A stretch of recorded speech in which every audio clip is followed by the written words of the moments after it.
Isaías capítulo 1, o versículo 18 diz assim: Vinde então e raciocinemos juntos, diz o Senhor.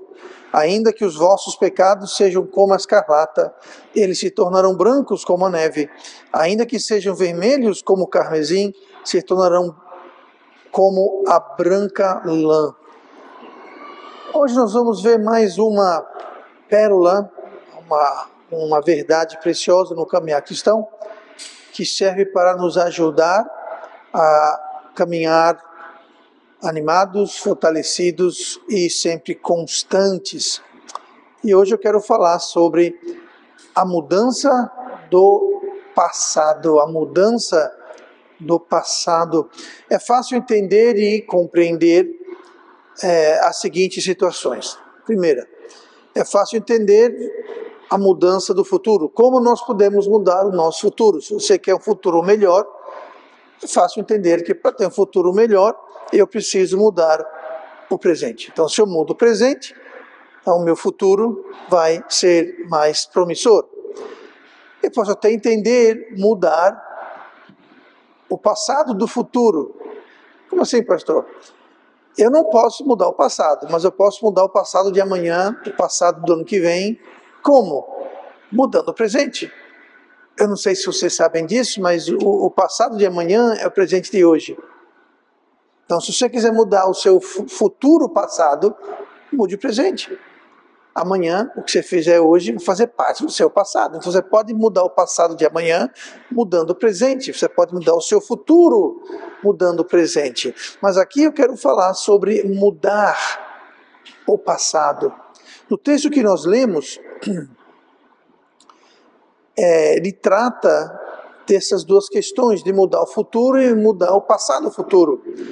Mas não aborda algo que, aparentemente, humanamente, é impossível. Que é o quê? Que é mudar o passado. Mudar aquilo que já ocorreu, mudar aquilo que está já para trás de nós. Mas se a gente ler os versículos anteriores ao 18, Isaías 1, 18, que nós lemos agora há pouco, se a gente ler o 16 e 17, nós vamos ver o que Deus está falando sobre mudar o futuro e mudar o futuro passado. O versículo 16 e 17 de Isaías 1, ou seja, os dois versículos que antecedem o 18 que nós lemos. Lavai-vos, purificai-vos, tirai a maldade de vossos atos de diante dos meus olhos, cessai de fazer mal, aprendei a fazer bem, procurai o que é justo, ajudai o oprimido, fazei justiça ao órfão, tratai da causa das viúvas. Então aqui a gente vê essa receita, onde Deus está basicamente dizendo que você pode mudar o futuro e o passado do futuro fazendo algo hoje. Fazendo o quê? Manda lavar, purificar, tirar, manda prender, cessar, fazer justiça, andar, tratar, ou seja, coisas que podemos fazer para mudar o futuro e o passado de amanhã, no caso hoje, tá? Mas aí o que eu quero falar hoje é a mudança do passado. Não o passado do futuro, o futuro passado, não, o passado que passou, o passado que já ocorreu. Quero que você note, no texto que nós lemos, o versículo 18, que ele usa 3 termos para a cor vermelha. São termos de nota. Usa escarlata, usa vermelho e usa carmesim. Todas essas palavras se referem a uma tonalidade da cor vermelha. Mas o interessante não é isso. O interessante é que todas essas 3 palavras, elas têm uma conotação de tingir, de mudar de cor. Como se fosse tingir um material, ou madeira, ou qualquer coisa. Tanto o carmesim, quanto vermelho e quanto escarlata, especialmente escarlata e carmesim, são cores, mas todas estão ligadas com o tingimento, com a mudança da cor, com a coloração de algo, ou seja, você vai mudar a cor de algo.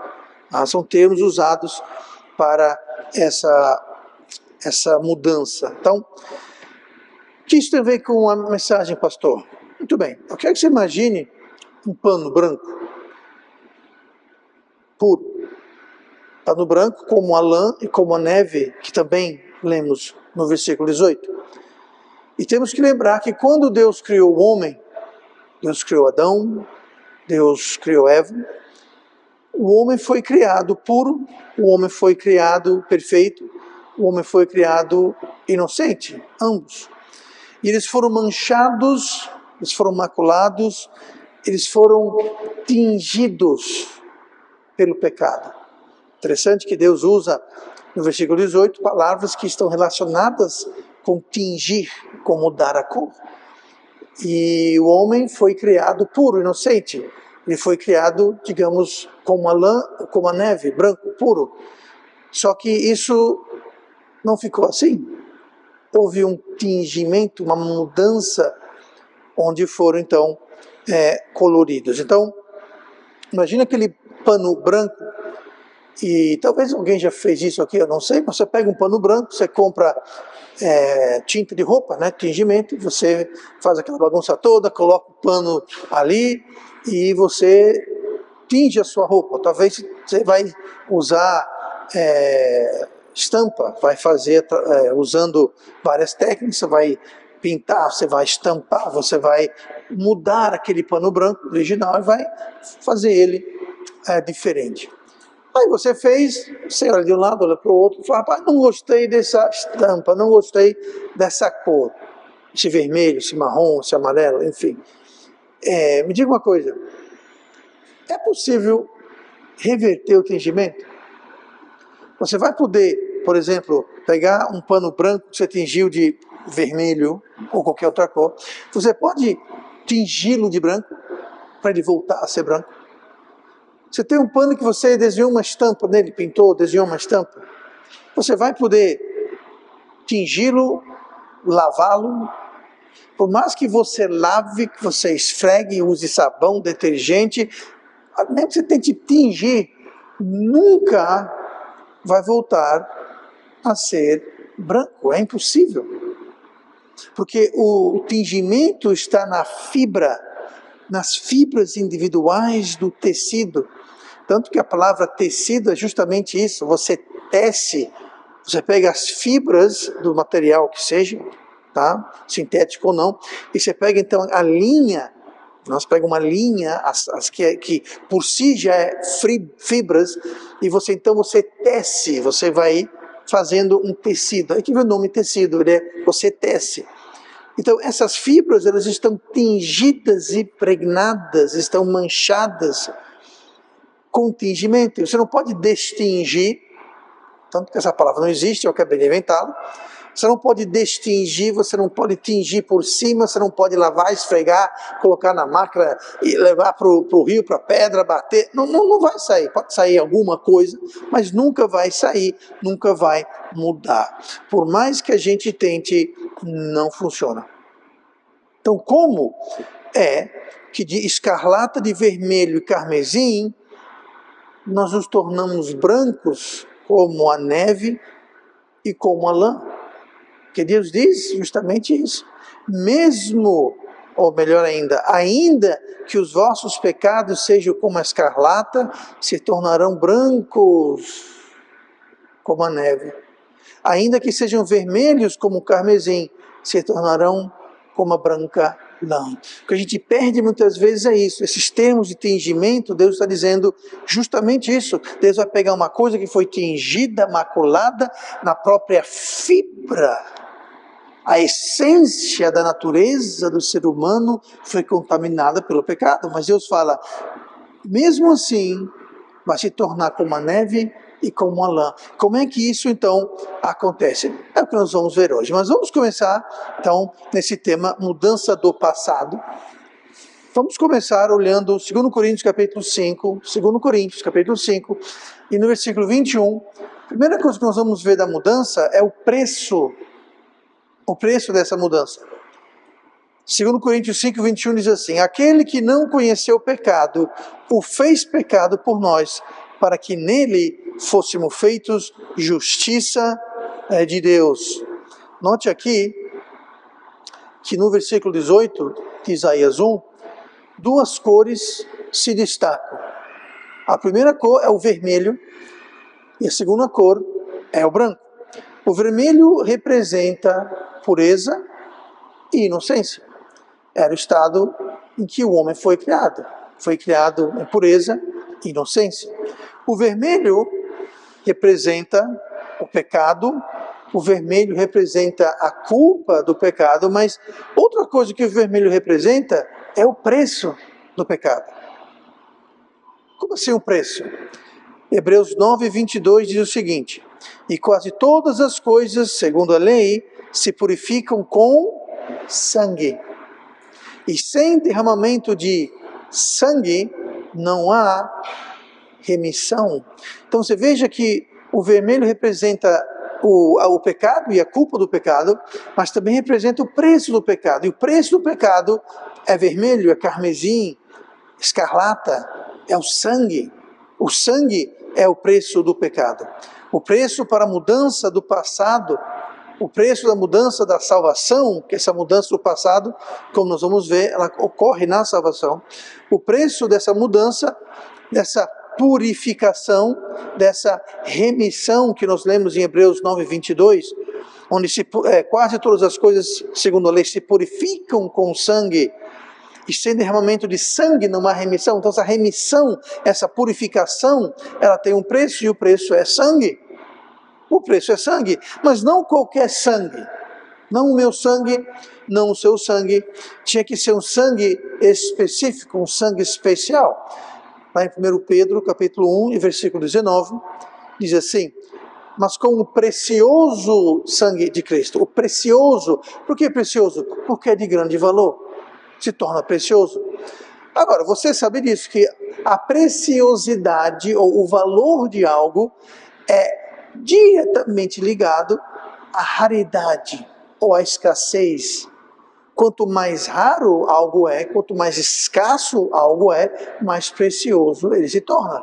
Inclusive coisas simples, você pega um legume, uma fruta que está fora de época, vai ser muito mais cara do que quando está em época. Por quê? Porque na época tem daquela fruta para dar e para vender. Quando está fora de época, ela está mais escassa, ela se torna cara. É como a manga. Época de manga, inclusive o próprio pastor traz aqui sacos e sacos de manga, porque tem para dar, para vender. Por quê? Porque é época de manga não acaba mais. Agora, fora de época, aí fica mais caro. Por quê? Porque é escasso. Então, por que é precioso o sangue de Cristo? Porque só existe um tipo de sangue que é capaz de pagar pela remissão e pagar pela purificação dos nossos pecados. E é o precioso sangue de Cristo.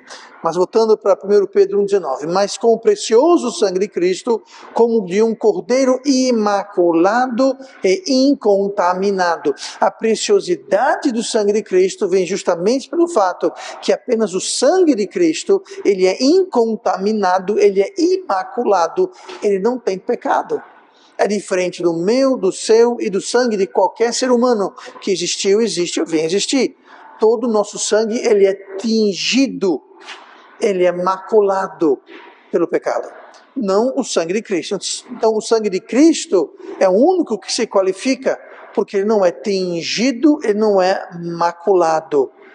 Agora note que nós lemos aqui, em 2 Coríntios 5, 21, algo muito peculiar.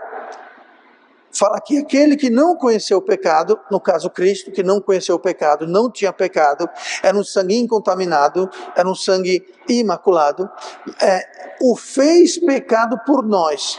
Para quê? Para que nele, Cristo, para que nele fôssemos feitos justiça de Deus. Quando nós somos salvos, nós nos tornamos, segundo a palavra de Deus, justiça de Deus. Não é que eu vou me tornar. Nós nos tornamos, na salvação, pelo sangue de Cristo, justiça de Deus. Diga uma coisa, qual a justiça de Deus? Perfeita? Completa? Eterna? Nós nos tornamos essa justiça. Nós nos tornamos justos. Deus olha para nós como se nós nunca tivéssemos pecado. Nós somos a justiça de Deus. Através de quê? Através do sangue perfeito, imaculado, incontaminado, precioso de Cristo. Como nós lemos em 2 Coríntios 5:21. Em 1 João 1:7 diz assim: mas se andarmos na luz, como Ele na luz está, temos comunhão um com os outros, e o sangue de Jesus Cristo, seu Filho, nos purifica de todo o pecado. Nos purifica de todo o pecado. Essa mudança do passado é algo fantástico, é algo fenomenal, mas vem com um alto preço. Que preço? O precioso sangue de Cristo. Porque sem mudança do passado, não haveria purificação. Sem a mudança do passado, seria como tentar destingir aquilo que foi tingido.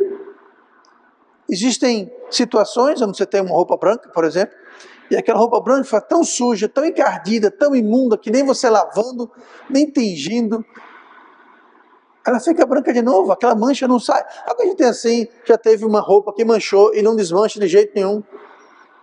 Só eu mesmo aqui? Pronto, vamos lá, todo mundo. Pois é. Imagine uma roupa que foi tingida. Não tem como. Mas sem essa purificação não tem salvação. E a mudança do passado, ela faz parte integral, central da purificação. Vamos comigo para 1 João 1, 1 João, capítulo 1, tá? É a primeira epístola de João, capítulo 1, olha o versículo 8 e o 9. A mudança do passado, o preço da mudança. A mudança é algo fantástico. E vocês vão ver o quão fantástico é agora. Mas essa mudança, ela tem um preço. E o preço é o sangue de Cristo. Aí nós temos então agora o requisito da mudança, o que é necessário. 1 João 1, 8 e 9 diz assim: se dissermos que não temos pecado, enganamo-nos a nós mesmos, e não há verdade em nós. Se confessarmos os nossos pecados, Ele é fiel e justo para nos perdoar os pecados e nos purificar de toda a injustiça. Então, o requisito para essa mudança é duplo. O primeiro, ele é mais simples. Eu digo simples no sentido de comparação com o segundo requisito, tá? Mas o perdão do pecado não é simples nem barato, mas ele é mais simples. Eu vou explicar e vai ficar claro por que essa primeira parte ela é mais simples. A primeira parte é que nós precisamos reconhecer e confessar. Reconhecer e confessar. Isso nos traz então a salvação, isso nos traz perdão. Se confessarmos nossos pecados, Ele é fiel e justo para, número 1, perdoar. Muito bem. Aí tem a segunda parte, que é a mais complexa. Agora é mais complicada. Não é o perdoar, é o purificar. E nos purificar de toda a injustiça. Pastor, por que purificar é mais complexo? Purificar é mais complexo porque seria, como vem usando essa palavra, seria como destingir algo que foi tingido. Isso seria o purificar dos nossos pecados. E isso nós sabemos que é impossível. Então, para ilustrar esse impossível, deixa eu dar um exemplo que muitas vezes eu uso quando eu estou evangelizando. Mas digamos que eu cometa um pecado, um delito, tá? Digamos que eu vou na sua casa, certo? Isso é tudo é só um exemplo, simbólico. Mas eu vou na sua casa e eu roubo alguma coisa, subtraio alguma coisa, eu furto alguma coisa da sua casa. Eu entro lá, aí eu pego algo, certo? Boto no bolso, vou embora. Quando eu chego na esquina, eu percebo o mal dos meus caminhos e eu me arrependo. E eu falo, que loucura! Eu inclusive abusei da confiança que a irmã tinha em mim, e quando ele olhou para o outro lado, eu fui lá e peguei, botei no bolso, saí, isso é um absurdo. Eu me arrependi, mas não só me arrependi, eu volto para sua casa, eu bato na porta e eu confesso o meu pecado para você. Eu pego o objeto e falo, tá aqui, olha, isso aqui eu roubei agora há pouco da sua casa. Você não viu, mas eu roubei. Eu estou confessando o meu pecado, eu estou devolvendo o que eu roubei, e eu estou pedindo perdão. E você, claro, gente fina, não vai para a polícia nem nada, poderia, talvez deveria, você não vai para a polícia, e você vai, é claro, como um bom cristão, vai me perdoar. Eu, não satisfeito com o arrependimento, devolução, confissão, pedindo perdão, ter sido perdoado, eu vou restituir. Eu falo, além do que eu roubei, eu quero lhe dar algo a mais. Eu quero lhe dar algo que não lhe pertence, que me pertence como compensação. Eu devolvi e eu estou até compensando você pelo ultraje e pelo desaforo de ter roubado. E você aceita aquilo de bom grado, você me perdoou, somos amigos, foi devolvido, restituído, compensado, eu vou embora para casa feliz da vida, você fica em casa feliz da vida, impressionado com a minha integridade e a minha honestidade. Você me perdoou? Houve perdão? Houve perdão. O que não houve? Não muda o fato que eu fui o quê? Um ladrão. Não, mas eu me arrependi. Muito bem, eu devolvi. Muito bem, eu confessei. Maravilhoso. Eu devolvi e confessei. Eu compensei. Maravilhoso. Mas você ainda fez tudo isso por quê? Porque você roubou. Então, o perdão, ele é relativamente simples. Eu pude restabelecer o nosso relacionamento, me arrependendo, devolvendo, confessando, etc. e tal. Houve perdão, ótimo. Mas não houve o quê? Purificação, porque eu ainda carrego a mancha. Eu ainda carrego o dolo de ser o quê? De ser um ladrão.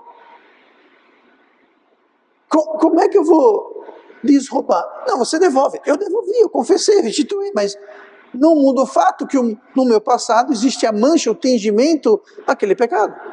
Por isso que eu digo que é mais complicado, é mais complexo a gente purificar. Mas Deus fala que Ele é fiel e justo para perdoar e purificar. Ele fala, ainda que seus pecados sejam como o carmesim, o escarlate e o vermelho, serão como a neve branca e como a lã. Como? Gente, eu já morei em países frios e eu já tenho experiência com lama. A lama, quando cai, ela é linda, é maravilhosa, ela é branquinha, ela é pura. Mas você joga lama ali em cima, você não vai desfazer aquilo. Inclusive, quando a lama derrete, aquela paisagem linda e maravilhosa, se torna uma lama gelada, horrível. A lã, daí que você faz tecido, você pega a lã da ovelha e você faz o fio, daquele fio você tece, é a mesma coisa. A lã branca, se você coloca uma cor, você não vai tirar aquela cor. E Deus diz que nós vamos ficar como a neve. Como uma neve que foi manchada com lama, como a lã que foi tingida com tinta, ela vai se tornar branca mais uma vez. Como? Por isso que é mais complicado. E só vai poder acontecer se houver uma mudança do passado. Preste bem atenção. Pecados são pecados porque já foram cometidos. Pecados são pecados porque já foram cometidos e já fazem parte do passado, e todo o passado ele está o quê? Encerrado. Como eu disse no começo, eu posso mudar o futuro, eu posso mudar o passado futuro, mas eu não posso mudar o passado. Por quê? Porque já fechou. O pecado foi cometido, o passado ficou para trás, nós não podemos voltar para o passado. Mas para que haja a purificação, para que haja o nosso destingimento, é necessário que haja uma mudança do passado. Por mais incrível que isso soe, é o que acontece e é o que é necessário. Como então que os nossos pecados passam de escarlate ao branco?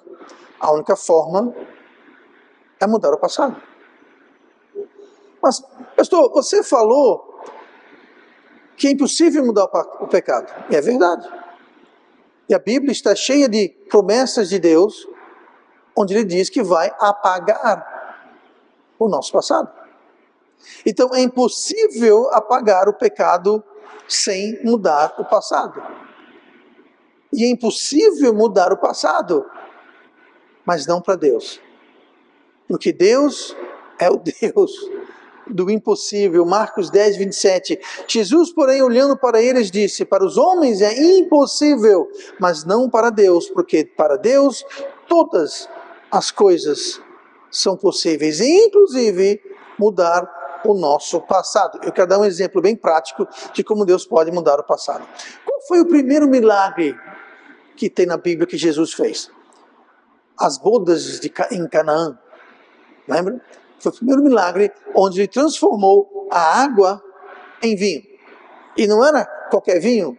O mestre da festa, quando provou do vinho, falou para os anfitriões: mas que coisa estranha, geralmente se serve o vinho melhor primeiro e por último serve o de segunda categoria. Mas vocês não, vocês deixaram o melhor, o vinho mais caro, o melhor do vinho, para o fim da festa.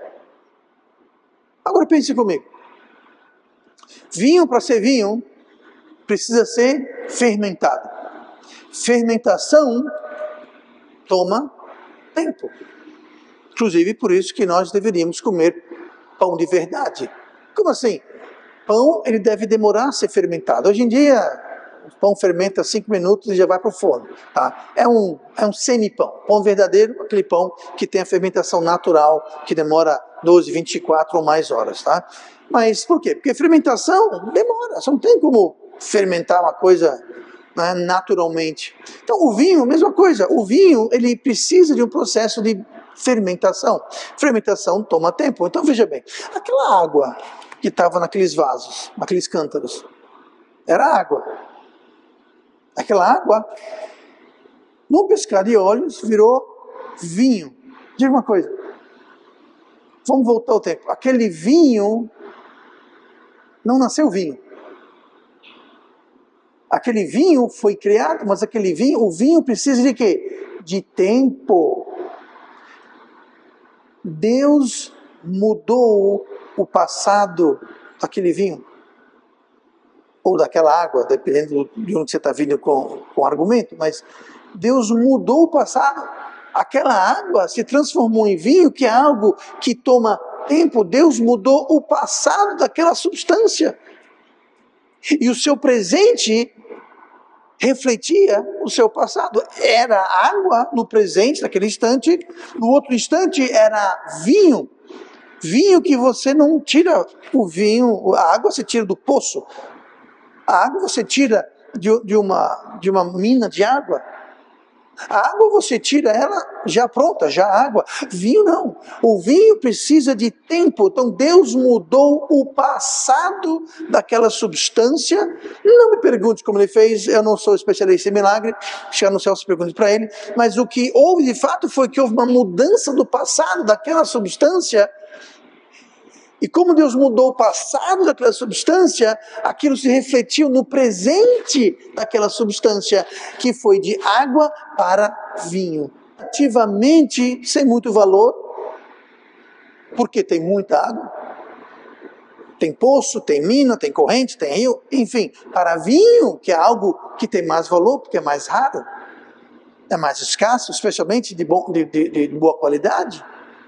Mas Deus mudou o passado daquela substância e refletiu no presente, literalmente, de água para vinho. Houve uma melhora, houve uma transformação. Nada de errado com água. Aquilo não era água suja, era água que ia ser usada na festa, ou para beber, ou para lavar, para cozinhar, mas era água. Mas a água virou vinho. Deus mudou o passado. E se Deus pode mudar o passado do vinho, que não precisou envelhecer, que requer tempo, Ele mudou o passado que influenciou o presente daquela substância. Se Deus pode dar um novo passado onde não havia passado. Aquele vinho não tinha passado. Deus deu um novo passado para aquele vinho. Deus pode dar um novo passado e Deus pode remover o nosso passado onde havia um passado. Deus deu um passado onde não havia para o vinho. Deus pode também remover o nosso passado para um passado que é puro, que é branco como a neve, que é branco como a lã. Não é só perdoar. Ele muda. É como, voltando ao exemplo lá do pastor ladrão aqui, exemplo. Eu não só me arrependi, devolvi, pedi perdão, restituí, fui perdoado. De alguma forma, Deus vai além e Ele muda o fato que eu cometi o roubo. No meu passado, não consta mais o meu pecado. Por isso que a Bíblia fala que Ele vai separar como o leste do oeste, nossos pecados são separados. Por quê? Porque eles não existem mais. Eles foram purificados. Por quê? Porque Deus mudou o nosso passado. Gente, isso é fantástico, isso é incrível, isso é uma realidade. Deus nos transforma de água para vinho. Deus nos transforma de lama para vinho. Diferentemente daquela água que na festa ia ser usada para lavar, para cozinhar, para beber. Nós não somos água limpa e pura, nós somos uma água poluída. Lama. E Deus transforma-nos em vinho. Como? Se o vinho precisa de um tempo, precisa ter o suco da uva, um tempo para envelhecer. Deus mudou o passado. Deus muda o nosso passado. Deus não só perdoa, Ele muda o seu passado. E com isso, Ele muda a sua realidade hoje. Qual é a sua... Se você é salvo, se você recebeu Jesus como Salvador, qual é a sua realidade? É a seguinte: você e eu, nós somos justiça de Deus. Como que é a justiça de Deus? Perfeita, eterna e completa. E o nosso passado? Mudou. Não consta. Eu já dei esse exemplo aqui. A gente chega para Deus e fala: Deus, perdoe os meus pecados. Deus fala: que pecado? Que pecado? Deus mudou o passado. É importante saber que existem dois tipos de perdão. Tem o perdão judicial e tem o perdão relacional. O judicial é esse que Deus fala: que pecado? O relacional é aquele que trata da relação. Quando nós pecamos e nós não confessamos nosso pecado, aquilo vem a sujar o nosso relacionamento com Deus, não a nossa salvação. A nossa salvação, o perdão judicial, você vai para Deus e fala: Deus me perdoa. Deus fala: que pecado? Que pecado? Olha o seu passado. A gente vai lá e olha o passado. Não tem não, porque Deus mudou o passado. Por isso que somos salvos eternamente. Essa história de perder salvação. Se perder salvação, o seu passado não foi mudado, seus delitos e pecados estão lá, e você não é salvo. Nós devemos confessar os nossos pecados uns aos outros e a Deus, para manter o nosso relacionamento aberto e desimpedido. Mas Deus muda o nosso passado, como se nós nunca tivéssemos pecado. Aliás, não é só como nunca tivemos pecado, é como se nós nunca pecamos. Nenhuma vez, jamais. Então, na salvação, o impossível se torna realidade, o culpado torna-se inocente, o contaminado torna-se puro, e os nossos pecados, que eram escarlates e vermelhos, tornam-se tão branco quanto a neve, quanto a lã. Impossível, mas Deus faz isso, mudando o passado. Então nós vemos o requisito do pecado, da mudança, o requisito para a mudança, o preço da mudança, e vamos terminar com o resultado da mudança. Isaías 1,18. O resultado é o nosso texto de hoje. Vinde, então, e raciocinemos juntos, diz o Senhor. Ainda que os vossos pecados sejam como a escarlata, eles se tornarão brancos. Eles serão brancos, como a neve. Ainda que sejam vermelhos como o carmesim, se tornarão, mais uma vez, se tornarão como a branca lã. Tudo se fez novo. É o que diz lá em 2 Coríntios 5,17. Assim que, se alguém está em Cristo, nova criatura é, as coisas velhas já passaram, eis que tudo se fez novo. O que se fez novo? As coisas velhas. Que coisas velhas? O passado. O passado se fez novo. Um novo passado. Deus mudou o nosso passado. Um novo passado. Deus fez tudo novo, inclusive o nosso passado. Não é incrível que Deus pode mudar o nosso passado? Nosso passado se fez novo. Nosso pecaminoso passado se fez novo, como se nós nunca tivéssemos pecados. Nenhuma vez. E nosso passado é branco como a neve e branco como a lã.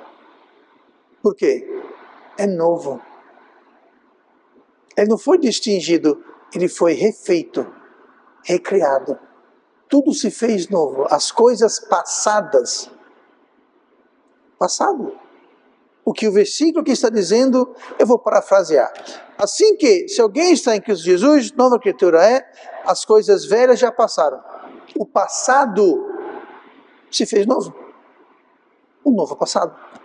A mudança do nosso passado. O que isso significa? Que nós devemos, como a gente se banha ao sol, não deveria, nós devemos nos banhar à luz desse novo passado. Tem muito crente que passa a vida carregando um peso do passado. Deus fala, eu te dei um passado novo. Você tem um novo passado. Sim, pastor, e os erros que eu fiz hoje? Os erros que eu fiz hoje, amanhã vão fazer parte do meu passado. Tudo se fez novo. Você acha que Deus não sabia que eu e você íamos cometer pecado hoje? Tudo se fez novo. As misericórdias do Senhor se renovam quando? A cada dia.